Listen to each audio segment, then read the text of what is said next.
Good evening, listeners. I'd like to apologise for not uploading. It's been interesting of late.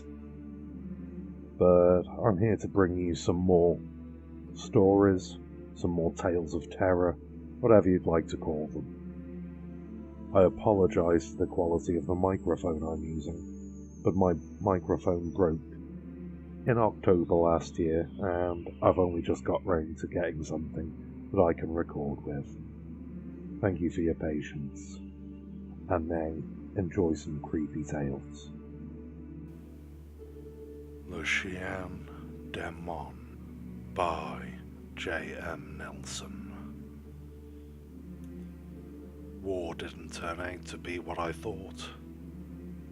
I grew up on stories of the might of the British Empire and the glory of thousands of its soldiers.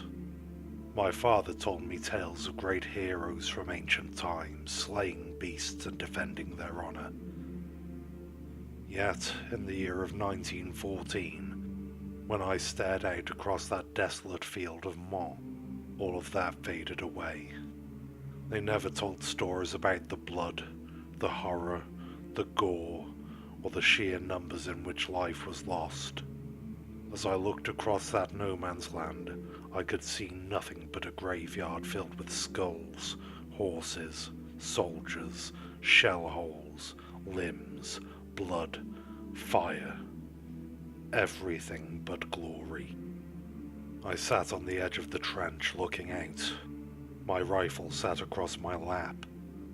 Usually they'd tell us to keep our heads down and out of sight, but as night came, a thick fog rolled across that desolate waste, covering the bodies of the dead in a cold shroud. I never saw a battle before that day. I never wanted to again. I could still hear the screams of the wounded and dying.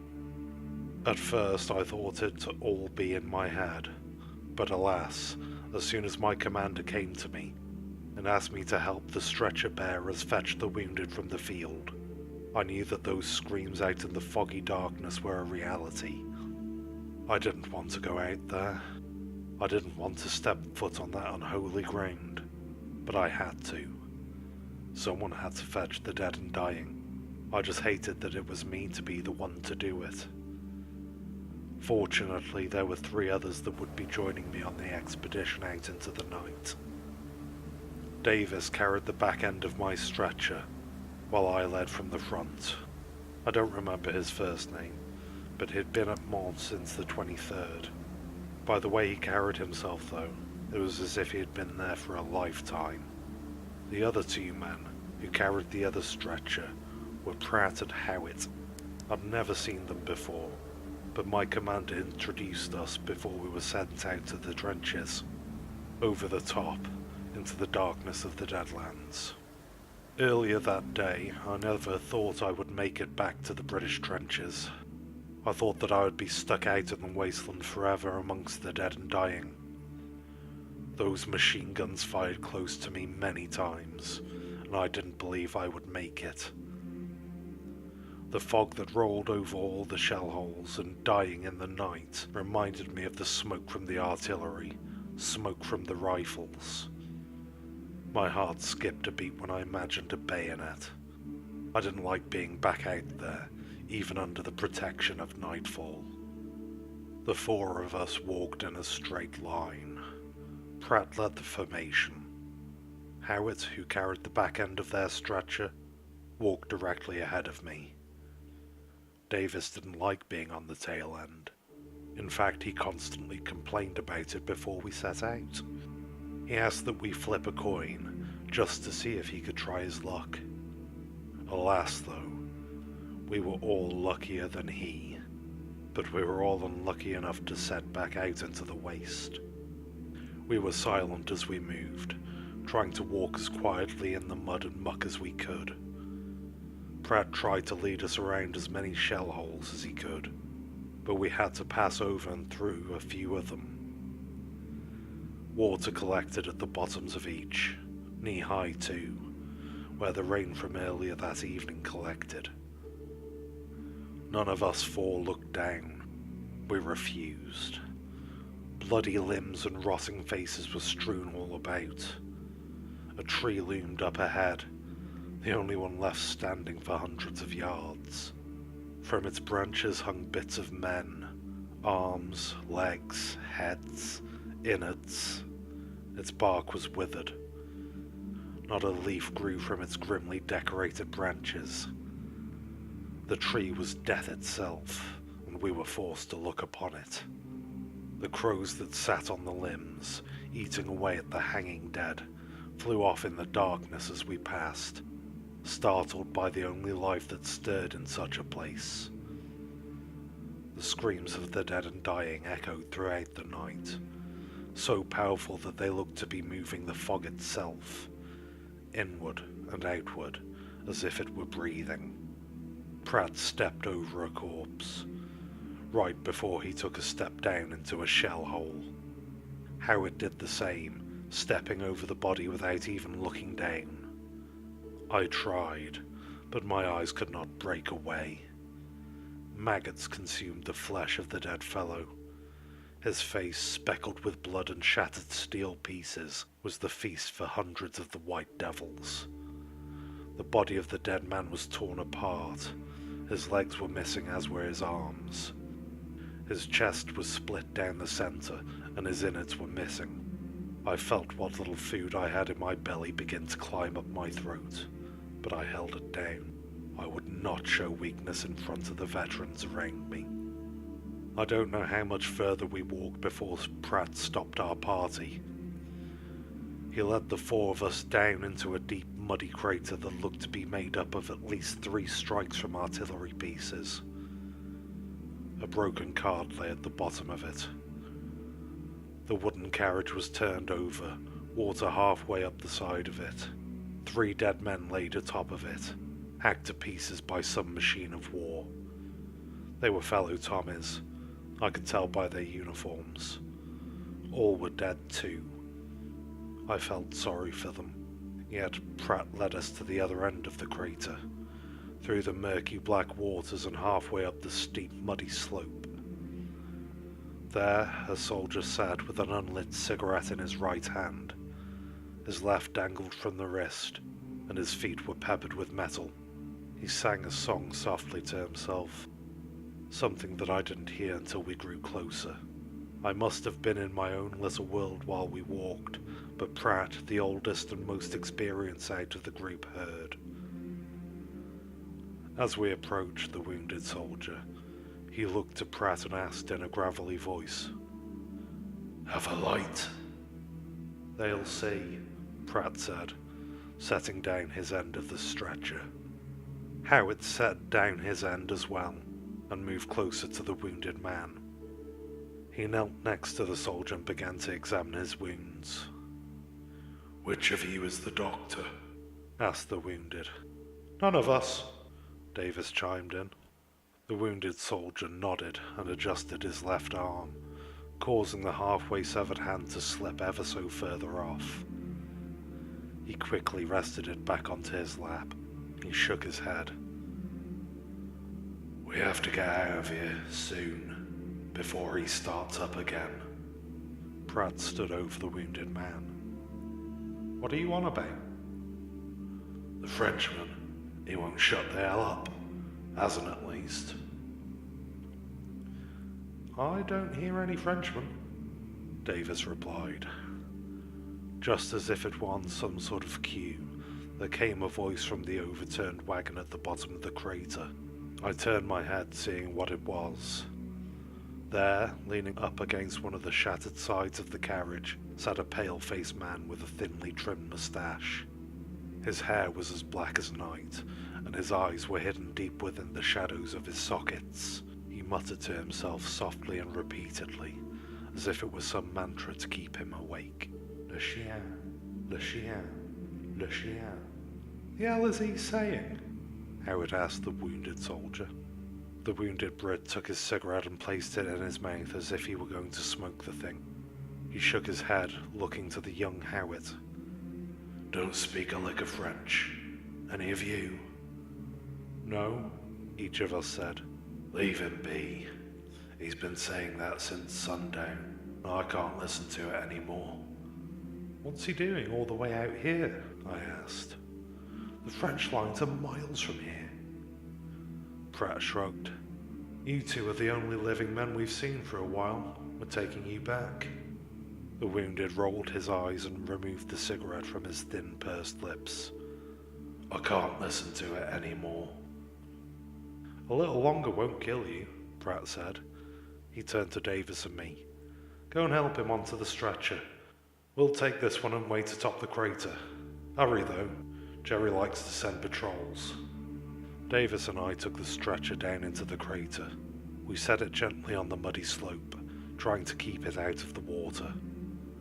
Fog seeped over the sides of the crater, flowing downwards and resting around the knee-high pool and the skeletal-looking Frenchman. He continued chanting his mantra.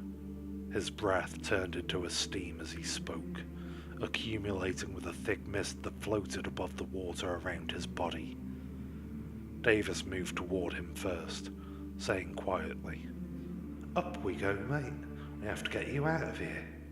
Le chien, le chien, le chien. Davis looked at me, just as he was about to grab a hold of the Frenchman. My gaze was drawn away. I watched as Pratt and Howard carried the wounded Englishman out of the crater. Howard looked back at me and gave a nod, just before disappearing over the crater. Davis said quickly, Come on now, help me get him out. Le chien, le chien, le chien. Stop it with that, Davis scolded, grabbing a hold of the Frenchman's uniform. I knew the French wore bright blue tunics with red pants. The Frenchman, though, had seen so much since he had been out in the waste that his uniform was as black as the night. His pants, which I could see once Davis forced him up, were tattered and mudded. The red looked more like an accent, or like splatters of blood. The gaunt face of the Frenchman looked to me. His body dripped with the cold water of the crater. Le chien! Le chien! Le chien! I moved to him, reaching out to grab his other arm. That's when I noticed that his right arm was missing. Only the ripped and tattered sleeve of that once blue uniform was all that sat. It blew ever so slightly in the light wind, revealing the mauled wound that started at the Frenchman's bicep. I lifted my hand higher, as to not to offend the wounded man, and grabbed his shoulder. When I did so, he screamed loudly as if I had caused him physical harm. I said to him, Sorry, I'm sorry, I didn't mean to hurt you. Le chien! Le chien! Le chien! Shut up, Davis scolded him, covering the Frenchman's mouth with his hand. I'm not getting picked off by Jerry for some powdered blue. What do you think it means? I asked my companion. Who the hell cares, mate? Just help me get him on the stretcher so we can get back to the lines. So we can go back out? I asked sarcastically. Davis just stared at me from underneath his thin steel helmet. His breath mixed with the thick fog that began to rise around us. He shook his head. Just help. I did. The Frenchman didn't scream as I grabbed a hold of him again. The two of us led him into the stretcher on the bank of the small muddy pool. He didn't want to lay down. He wanted to walk, but Davis and I really had to coerce him to do so. The Frenchman finally lay down when Davis pushed him and said, Just lay down, damn you. With the Frenchman in place, I knelt at the front of the stretcher and picked it up in unison with Davis. My back faced the Frenchman and my companion, but I knew the look on their faces when we heard it. The soft sound of speaking echoed in the distance. I knew that language. I heard it for the first time earlier that day. German. Davis and I didn't move. We stood frozen in fear as Jerry carried out a conversation in the distance. We couldn't tell how far off they were, but it was close enough for us to make out that it wasn't English. I marched slowly up the side of the crater. I tried to make as little noise as possible. When I reached the edge, I peered out in the opposite direction of where we came. I could see the vast expanse of the waste before us. Nothing stirred except for the rats that scurried off in the night, their bellies full of flesh, and their minds full of fear of what would come. The fog raced higher, became thicker, like something I'd never seen before. I rolled my neck, forcing my helmet to tip back ever so slightly so I could get a better look. I could still hear the German, yet the other voice spoke another language. I could then hear another. I figured I was tired and it was all German. I was new to the language anyway. Through the thick fog, a shape moved between the shell holes. It wasn't human. I could see that much. It was an animal of some sort, but a rather large one. I figured it some sort of wild dog, or a French wolf. Whatever it was, it surged frantically through the holes, looking for its next meal. It looked my way when I heard Davis say softly, "Oi!" The beast's eyes glowed with the pale light of the crescent moon. They looked my way, as if it could see me peering over the shell hole out into the field. It was far away, though. It had to be more than 100 yards.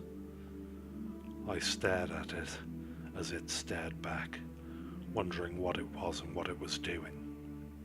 The fog accumulated around it, as if it knowingly tried to mask the creature. Davis spoke again.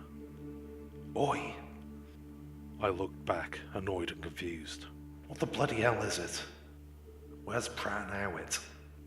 I looked away from Davis, back out where I'd seen the beast. It was gone.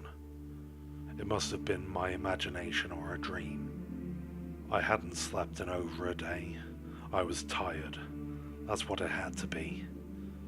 As I looked over my shoulder to see where Pratt and Howard were supposed to wait, they were gone. I stepped out of the crater, Davis and the Frenchman in tow.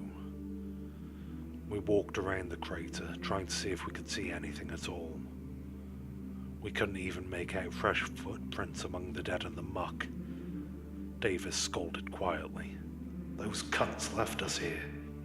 "Maybe they heard it too, the German I mean," I said. "What do you mean by that? You heard something else?" "I thought so.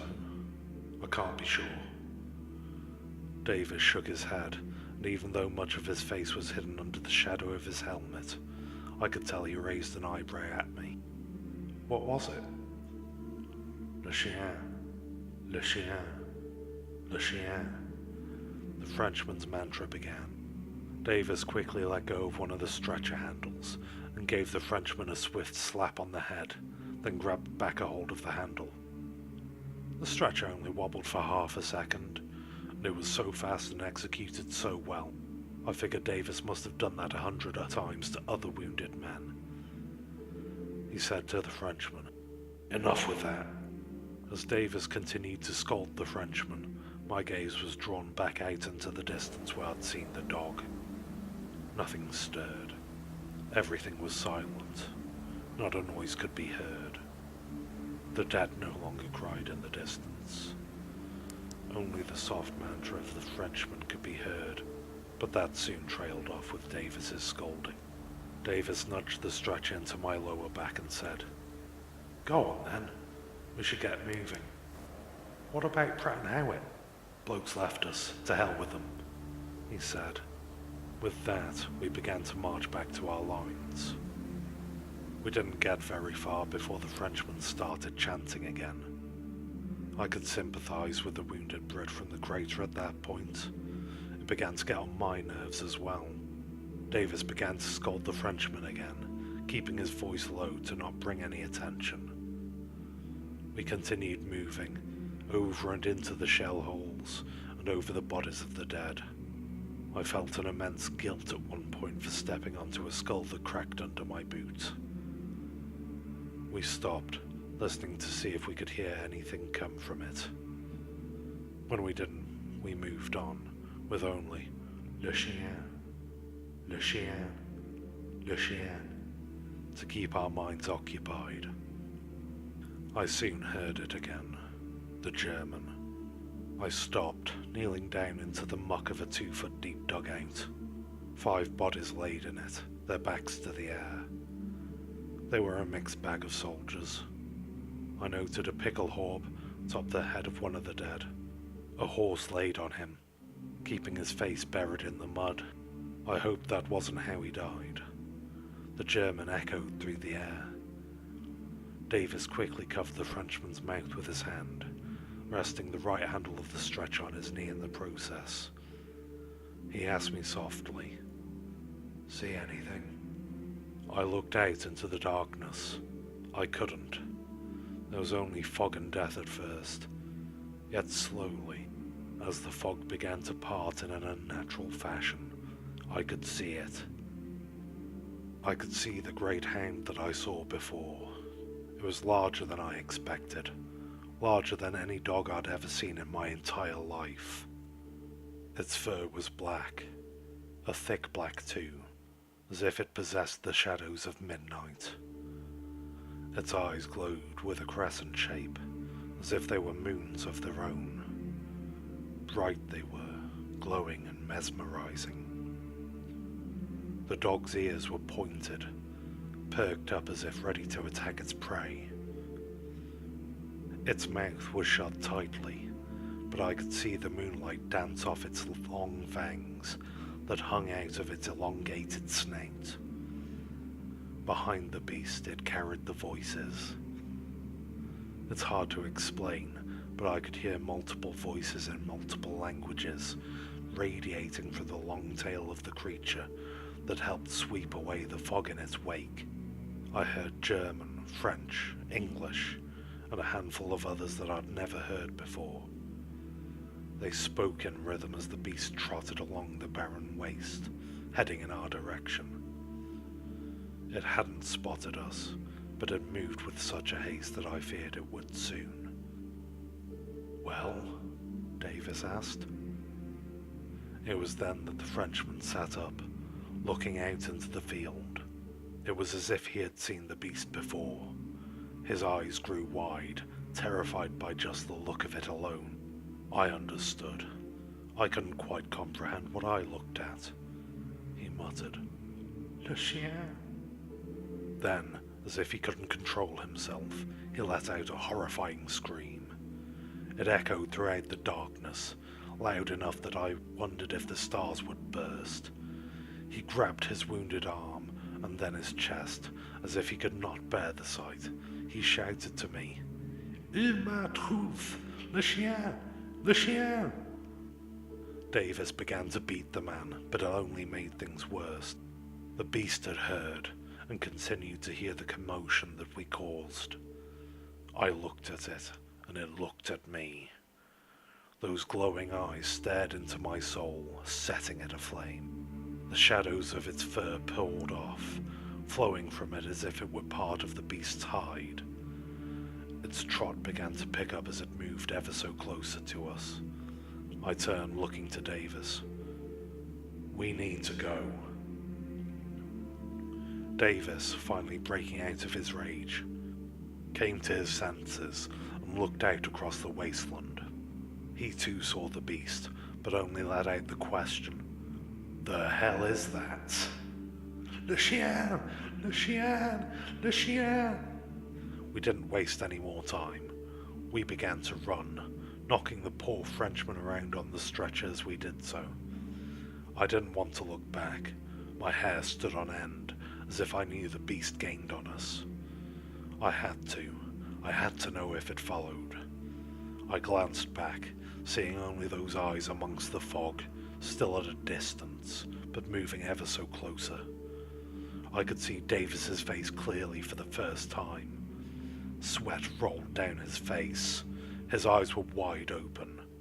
His thin, gaunt, battle-worn face held so much fear. I don't think he feared this much during battle. We kept running as fast as we could. The Frenchman screamed the whole time. "Le chien! Le chien! Le chien!" I could hear the soft speaking of many different languages as they ran. They sounded as if they were right behind my ear, whispering softly into my panicking mind. "Ne fouez pas! Flieh nicht! Do not flee! I didn't listen to the deep, off-putting whispers. I continued to run. Davis began to scream, which felt as if the whispers were pulled away by the shriek. I shook my head, running hard and fast, clearing my mind of whatever pursued us. I did not look back.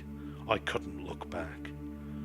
As much as I wanted to make sure that we were pulling away from this creature, I had to stare forward.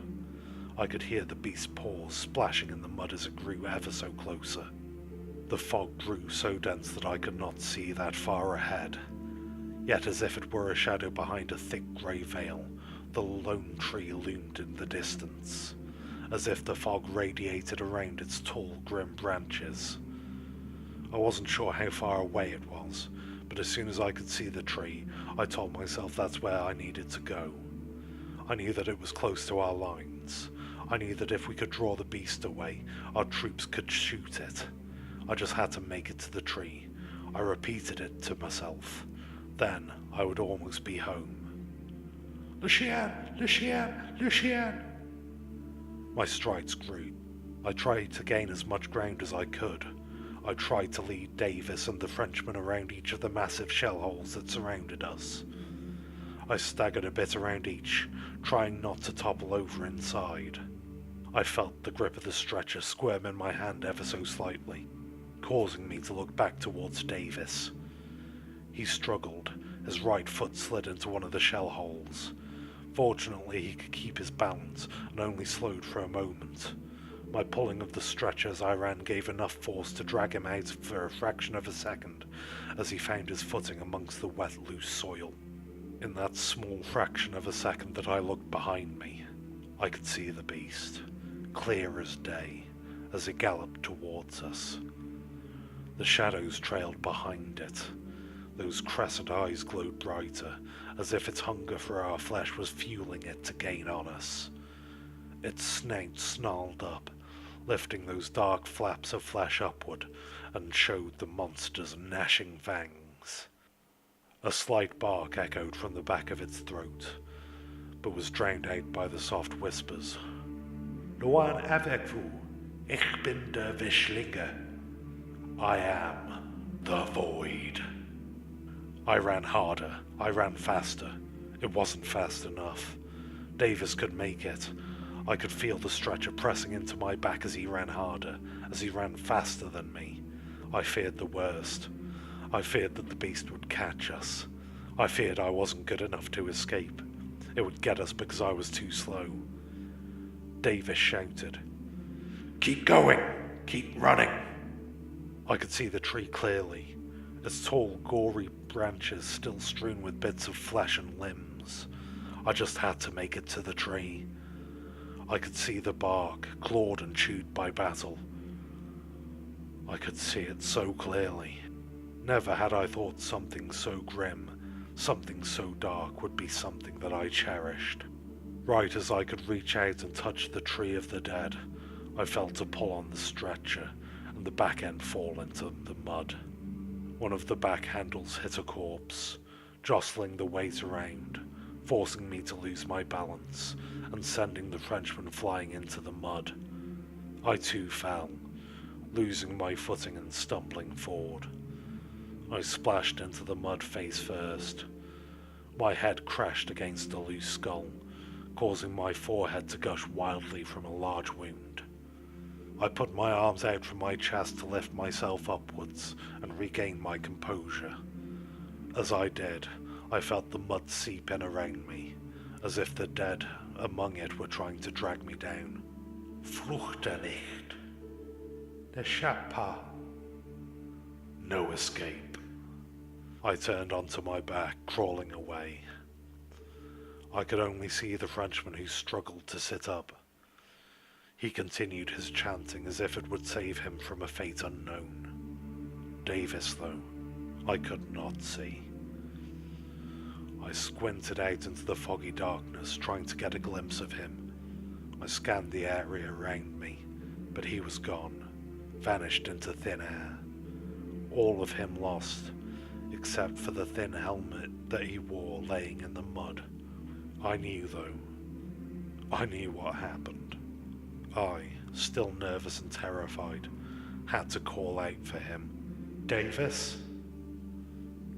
No response. "Davis!"